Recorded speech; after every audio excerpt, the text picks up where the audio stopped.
Find all my stuff here. This thing is not big enough. Oh well. Good evening, everybody. Appreciate you coming out. Well, it's been a nice day. Hope you got out had a chance to get outside maybe for a few minutes. If you think about it, this time last week we were getting ready to head back into the ice ages. So today was quite a relief, I thought. We're going to go through lesson 10. We may get into some of lesson 11. Of course, this is the last week of the quarter, so technically next week we should start the new quarter. I don't have the new material yet, but I don't think we'll get all the way through it, so we'll have lesson 12 to go through at least next week. Then after that, we'll have to see if we have the new stuff and what we can come up with.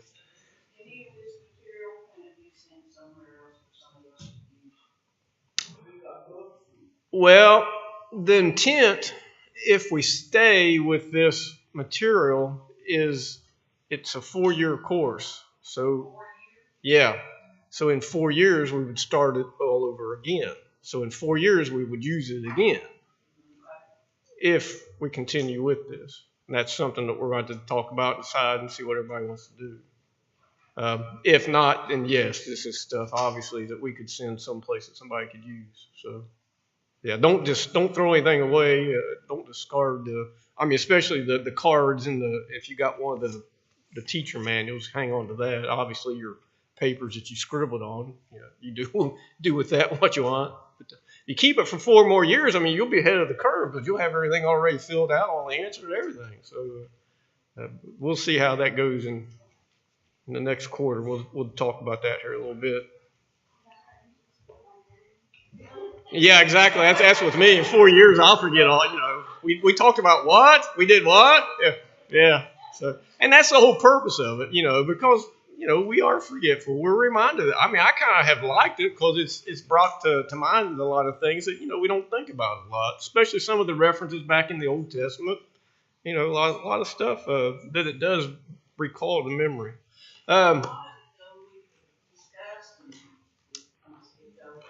Well, and that is the problem.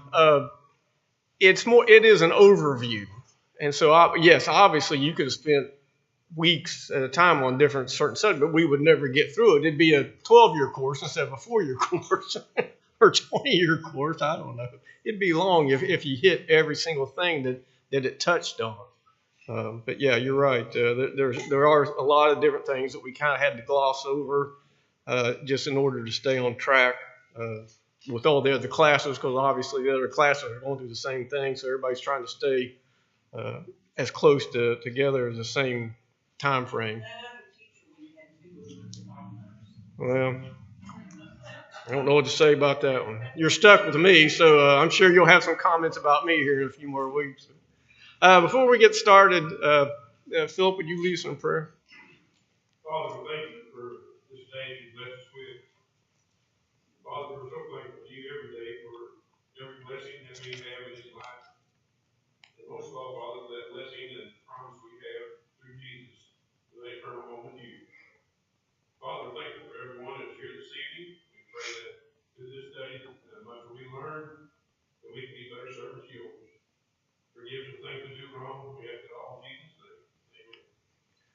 Oh, we have honored guest. Marlene's with us here, so we're glad to have Marlene with us. Lesson 10, we'll just go through the definitions because they're taken right off the cards. We won't really discuss too much about that because once we get into the other pages, then it goes into a little bit more detail, and we'll talk about them just a little bit further.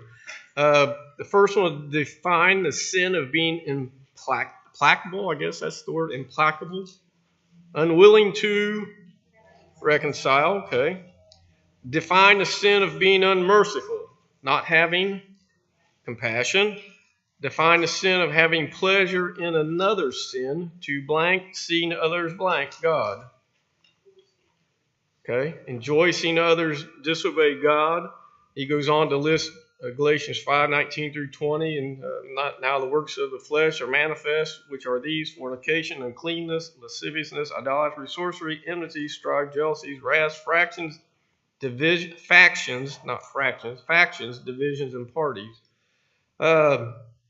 Define the sin of adultery, which is unlawful sex between a married person and a person other than his or her spouse. Define the sin of uncleanness, which is moral impurity. Define the sin of lasciviousness, lewd, blank conduct, shameless.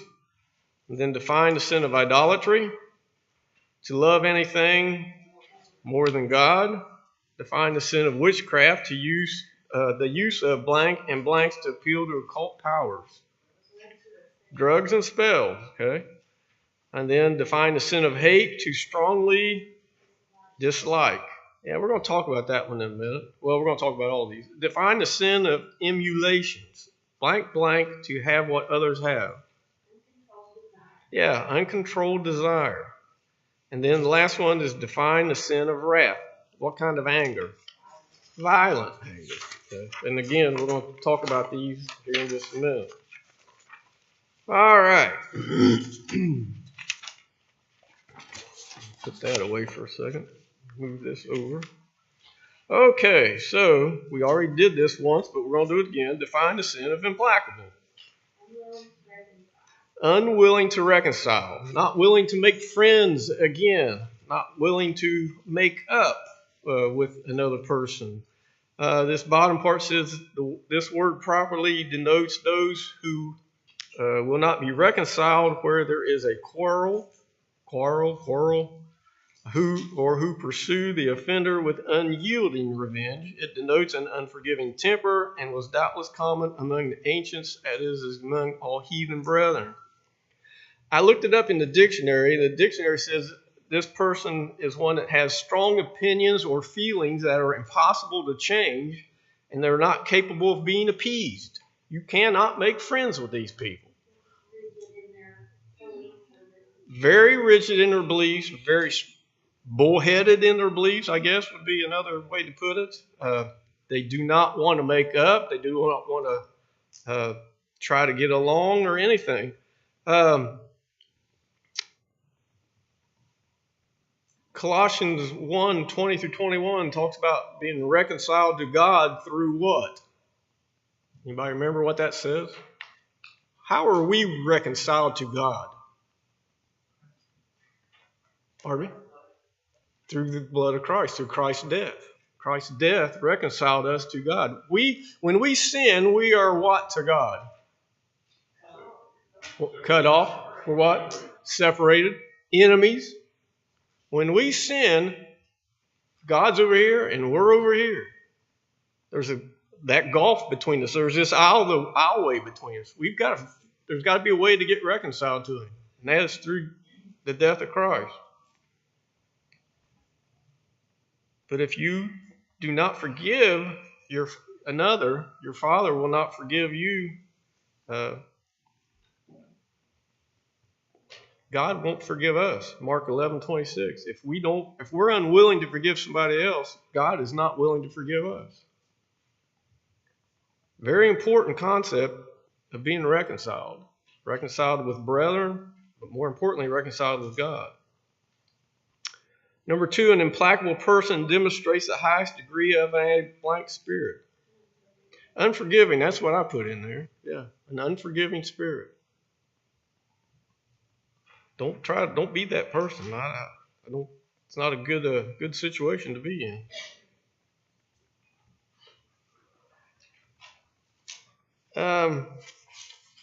Have you ever met anybody like that?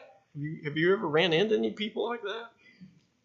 That somebody doesn't want to be reconciled, that doesn't want to try to get along with each other? There was a man who lived down the road from us in Buchanan, and just, I don't know, weeks or so before he passed away, the neighbor on the hill was talking to him, and he said, the neighbor asked him, did you ever reconcile, or did you ever go back and see the person that had wronged you? He said, no, I'll go to hell. I've Mm. And you knew that. Yeah. What do you do if you're in a situation where, you know, you kind of, I guess, words with someone and you try to make it right, but they won't acknowledge it? You've done all you can do then. That's all God requires us to do, is to go to that person and try to reconcile. If that person's unwilling to, you've done your part. You can't make them forgive you. Yeah, exactly. You can't make them.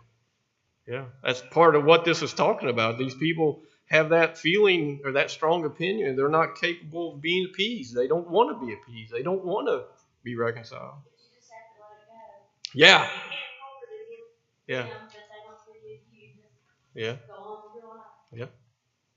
That's right. Okay, anybody else? Number 3, define the sin of being unmerciful. Not having compassion. Okay, compassion is sympathy, pity, concern for the sufferings of or misfortunes of others. Okay, who had the most compassion? Yeah, Jesus sure did. For yet while we were sinners, Jesus died for us. Romans 5:8. And you think of the stories in the gospel accounts, numerous times the crowds were following Jesus, and he looks out upon them in the scriptures. One that comes to mind I had wrote down here was Matthew 9:36. As he saw the crowds, he was full of compassion toward them. Numerous times it talks about how Jesus had compassion. Number 4, the blank were unmerciful to the Israelites. The Egyptians, okay, the taskmasters, specifically the Egyptian taskmasters. Well, actually Pharaoh, because Pharaoh put all the burden on, and then it was the taskmaster. Oh, I can't say it. The taskmasters had to dole out the punishment, so to speak. Okay. Let's see if there's anything in these notes I want to hit. Probably passed up something. Yeah, back up on Implacable. The book here talks about, of course, the prodigal son, how he left with his part of the inheritance, went and squandered it, comes back. His father forgives him, but the older brother does not. The older brother doesn't even want to be reconciled with the younger brother over that. So another biblical example of somebody being implacable. And then what's it say here in unmerciful? The example that the book has for an unmerciful, boy, I am having trouble this evening. An unmerciful person is the one about the unforgiving servant. Remember, we had the servant that owed the master 10,000 talents. And the master, the king, comes to that servant and says, it's time for you to pay up. You can't pay up. I'm going to sell your wife and your children and everything into slavery. And so that servant begs forgiveness to the king, and he falls at his feet and everything. Well, the king forgives him. That 10,000 talents is equal to about $16 million in today's money. But then what does that servant do to his fellow servant? Remember the story? Yeah, he goes to him, grabs him by the throat, and says, "Pay me what you owe me." You remember how much he owed him? It was about let me see what it says here. 100 denarii, I believe is what. Yeah, 100 denarii. Have any idea how much that's worth in today's money? $17. The king forgives this man $16 million. This man goes to his fellow servant and says, "Give me what you owe me," and ends up throwing him in prison. The king finds out about it, doesn't he? What's the king do? Throws him in prison too. Yeah. You unforgiving, you unmerciful servant. Okay. Number 5, define the sin of having pleasure in another's sin. What did the card say? Yeah. I hope none of us fall into this. There's some other information there on the next page that kind of talks about that, how many times it's in the Bible, some of the translations and different things about it. But, if we see somebody doing wrong and we just kind of stand there and watch, kind of maybe even laugh at it and joke about it, just kind of let it go on, we're just as guilty as that person, what that person's doing. Yeah. A lot of people do that. And the account that we're given here is who took pleasure in the sin of those who stoned somebody. Who was that? Saul and stoning of Stephen. Did Saul throw any of the stones? Held their coats. He's just as guilty, wasn't he? He might as well threw the first stone or the last stone. It wouldn't matter. He was just as guilty.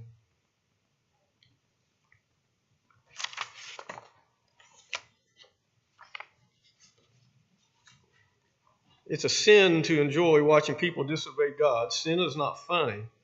Sin is what we said a minute ago that separates us from God. And so whether we're the person actually doing it or basically approving of what somebody else is doing, it's still sin, and it'll still separate us from God. Number 7, we already talked about this, define the sin of adultery. It's unlawful sexual between a married person and a person other than her spouse. So number 8, blank committed adultery with blank, the wife of blank, the Hittite. Who was all this? David.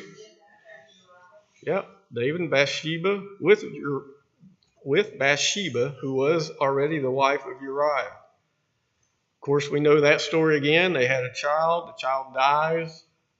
As a result of all this, David is called out because of this by who? Who calls David out? Yeah, he's called out. It says he gives him this story, didn't he? He gives him the story about a man taking another man's lamb, sheep. This man only had one, and this other man that stole it, he had plenty, and finally just tells him, said, "You're the man." David says, well, that man needs to restore tenfold and the whole thing. And he's pointed out. Now, of course, David makes it right, doesn't he? David repents of what he did, because we know later on that David is called, a man after God's own heart. But David messed up.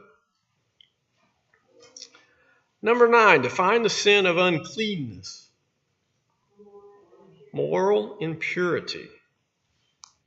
I think this one's kind of funny, sort of way. Uncleanness is the opposite of what? Yeah, well, that's all I could come up with. Yeah, if you're unclean, clean, unclean. Okay, but the unclean is really a big deal, though, isn't it? When you go back into Leviticus and Numbers and you start reading all that, all the instructions that were given to the children of Israel, man, I'm really struggling. I apologize. You read about, if they touched like a dead carcass, they were unclean. If they touched, an unclean animal, they were unclean. There was just, this and this and this and this. You were unclean. You were unclean. You were unclean. You were unclean. And then there was a whole procedure that you had to go through to become clean again. If you had leprosy, you were unclean to the point that you had to go clear out of the camp. You weren't even allowed in the main camp. So being unclean is a big deal. It's a big deal in the Old Testament. It's a big deal in the New Testament. A moral impurity. Boy, do we ever see that today, don't we? Wow. Just think, and we're all old enough that we can go back, even if it's only 20 years ago on TV, or even 10 years ago. Look at what's on TV now versus what was on TV 10 or 20 years ago. What's being said on television now, even in the commercials. There's things on the commercials that 10, 20 years ago, you would never have even seen that commercial. Very little. Very little. You can't, not that I really care who they have on the Super Bowl halftime shows. Well, most of them I don't care anything about anyway.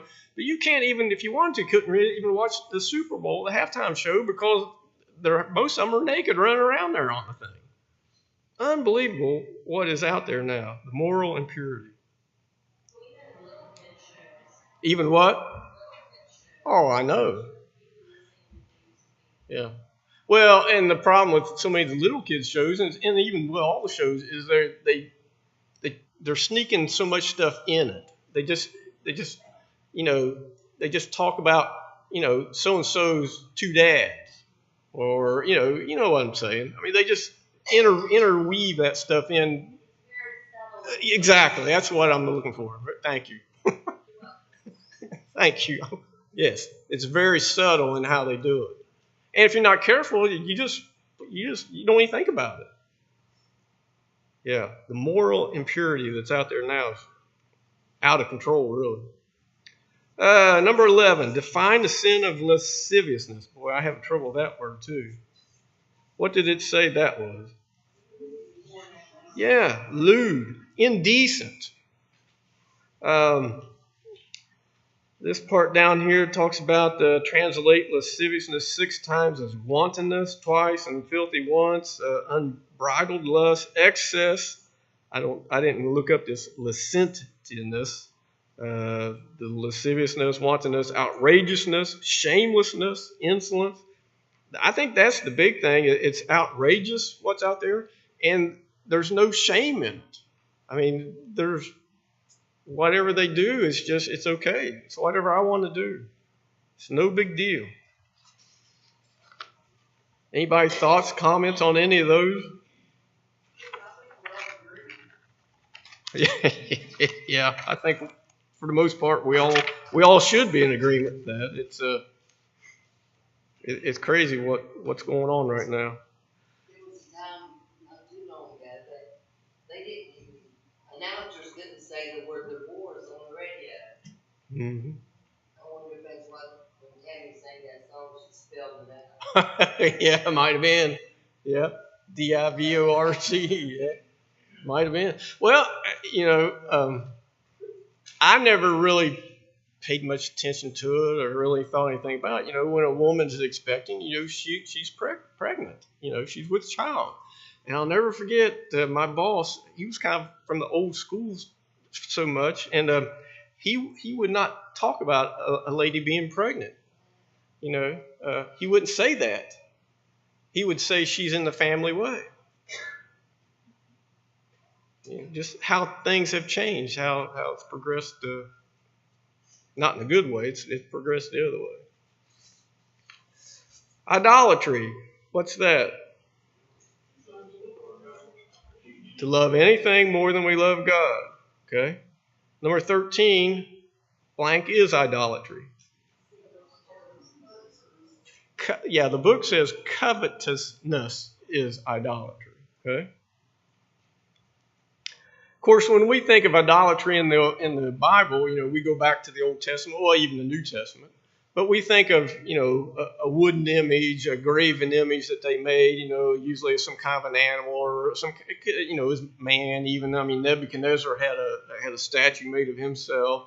And that's, so when we think of idolatry, an idol, that's kind of what comes into our minds. But, number 14 kind of goes where I'm heading. What modern practices constitute idolatry? Drug use, okay.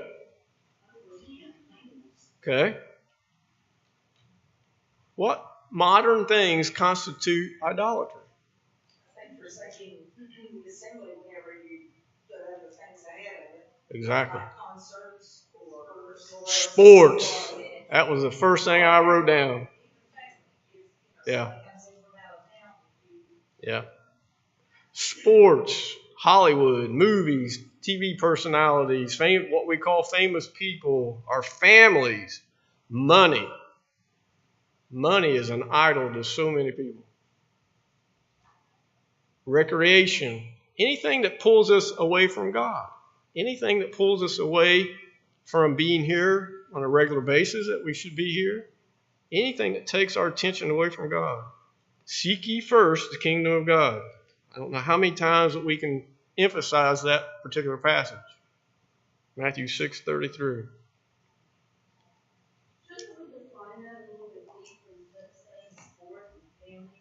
We should say the love of that. Yeah. Because family isn't really, and sports don't do that. It's our reaction to And our thoughts towards that event, item, whatever it is. Yeah, obviously nothing wrong with family, is it? I mean, we're instructed by God to have a family, to take care of our family, to love our family, to spend time with our family. I mean, all these things. But the problem is when we put something, a family reunion, we're going to do that a Sunday afternoon, and it's going to bleed into Sunday night rather than being at Sunday evening service. I know it's a tough call. It's hard. But that's putting something else before God. Same with the sports, Nothing wrong with sports. Nothing wrong with playing ball, watching a ball game, doing whatever, watching your kids play a ball game or any of that stuff. But when it takes us away from God, that's when it's the problem.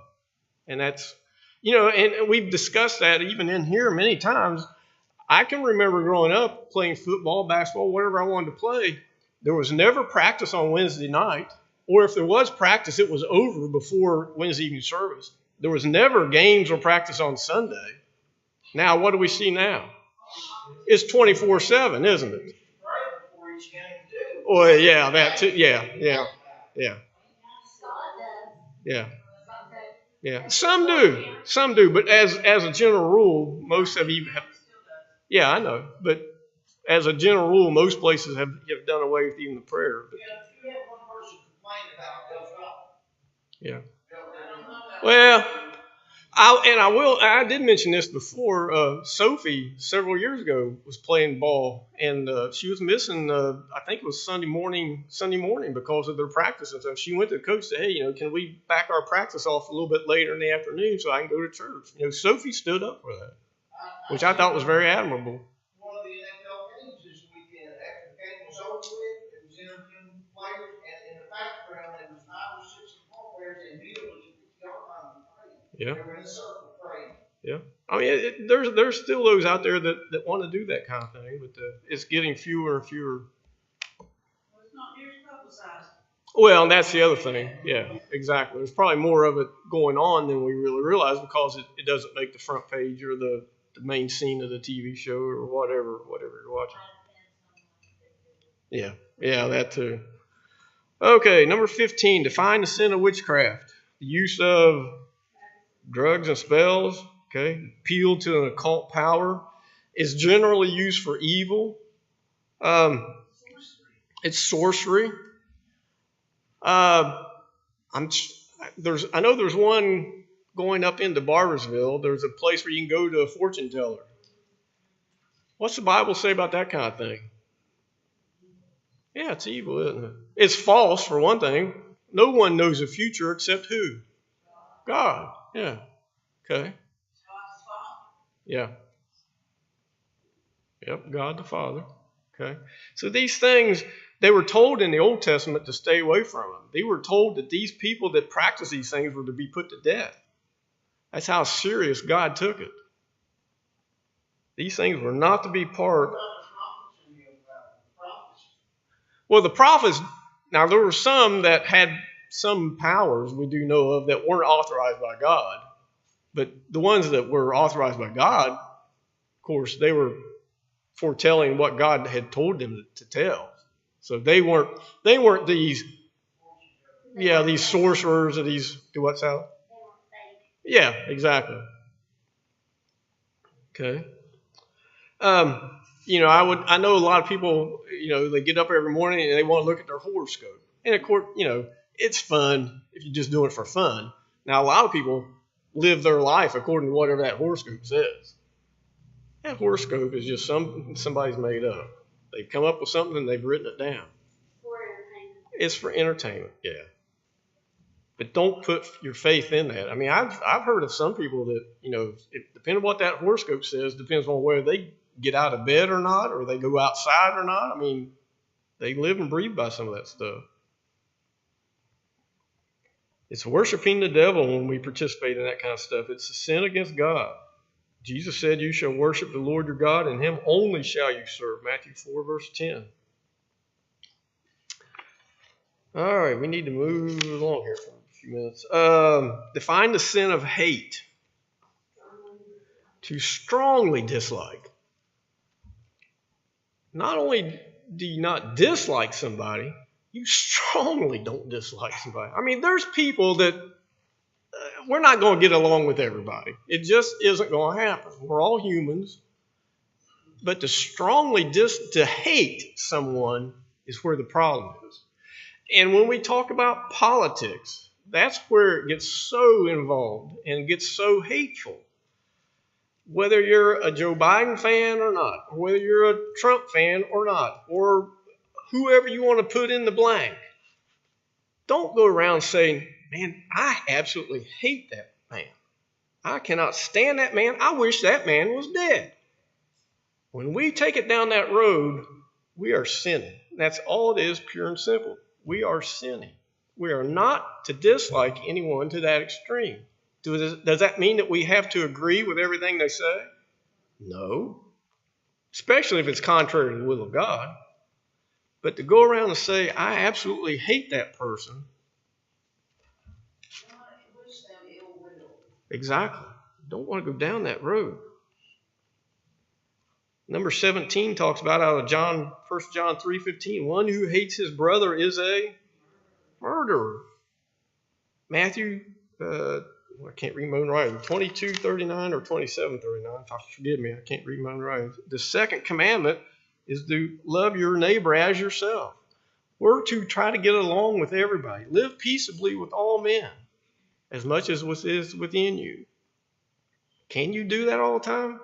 It's hard. No, but you need to make an effort. If that person irritates you so much, stay away from that person. But don't hate them. Don't get to the point where you absolutely hate them.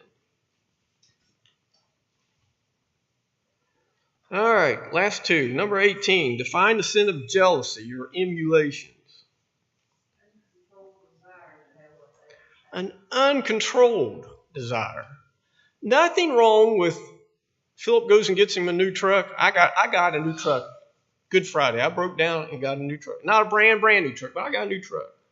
Philip looked at my truck and said, man, that's a nice truck. Nothing wrong with him looking at my truck and saying, that's a nice truck. The problem is, he says, I want that truck, your truck, and I'm going to do whatever it takes for me to get that truck. An uncontrolled desire.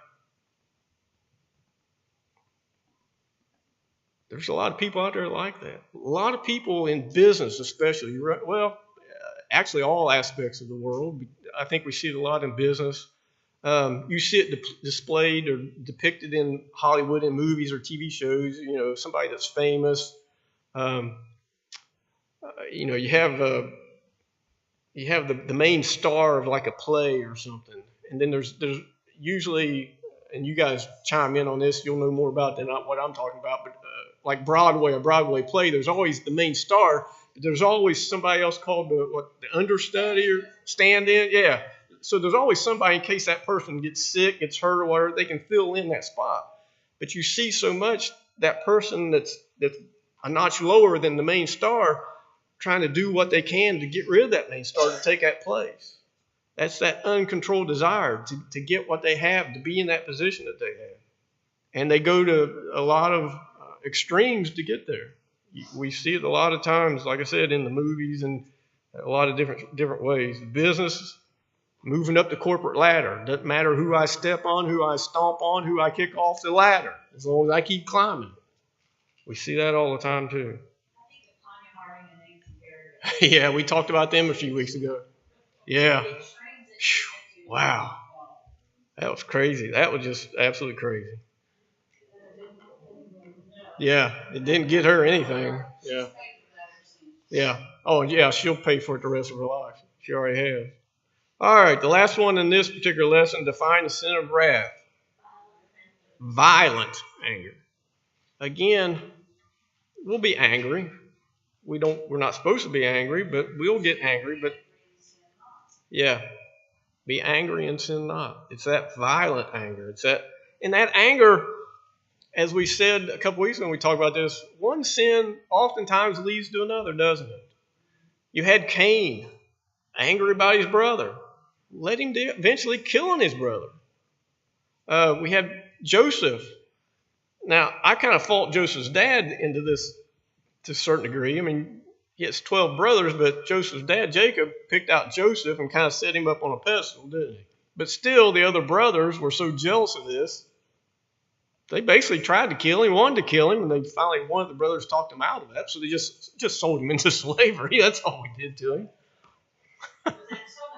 Yeah, exactly. But then when they go to his dad and say, hey, Dad, here's his coat, and it's got blood all on it and everything else, so Jacob thought he was dead, which was a lie. I mean, just so much in that one story that you could bring out. But there again, yes. And so, yeah, that's another part of the story. Doesn't make what they did right, though. No. But yeah, God used that for good, though, didn't he? Yeah, exactly. Exactly. Right. Because Jesus was angry at the money changers, wasn't he? He went in there and overturned all their tables and ran them out of the temple and all that kind of stuff. So Jesus even got angry, but how he controlled that anger.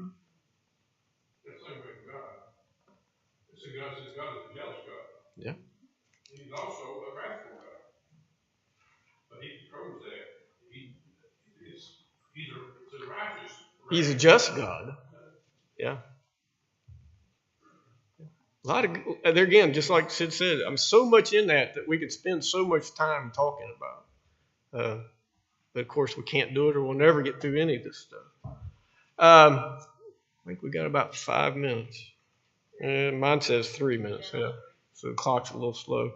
Well, let's just wait, and we'll just start 11. We'll just do about the same thing that we did here. We'll look at the definitions and go through the thing.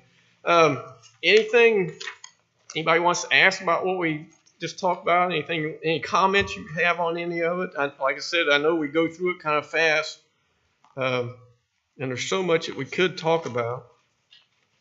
When you look at this stuff,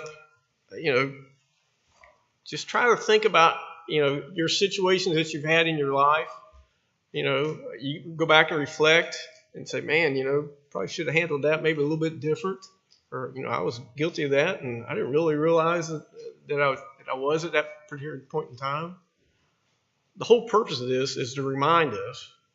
The whole purpose of this is hopefully to make us to do better. The whole purpose of this is to make us reconcile to God, make us go back, get closer to God if we've been separated. Don't let sin separate us from God. Anybody else? If not, then we'll call her a day. I appreciate your comments and your attention as always. You guys make it so much easier to take care of this class. I really appreciate it. I don't have lesson 12 is back there. We'll go through 11 next week, maybe a little bit of 12, but I don't have anything beyond that. The new material has not come in yet. So as soon as I get it, we'll try to get it distributed to everybody.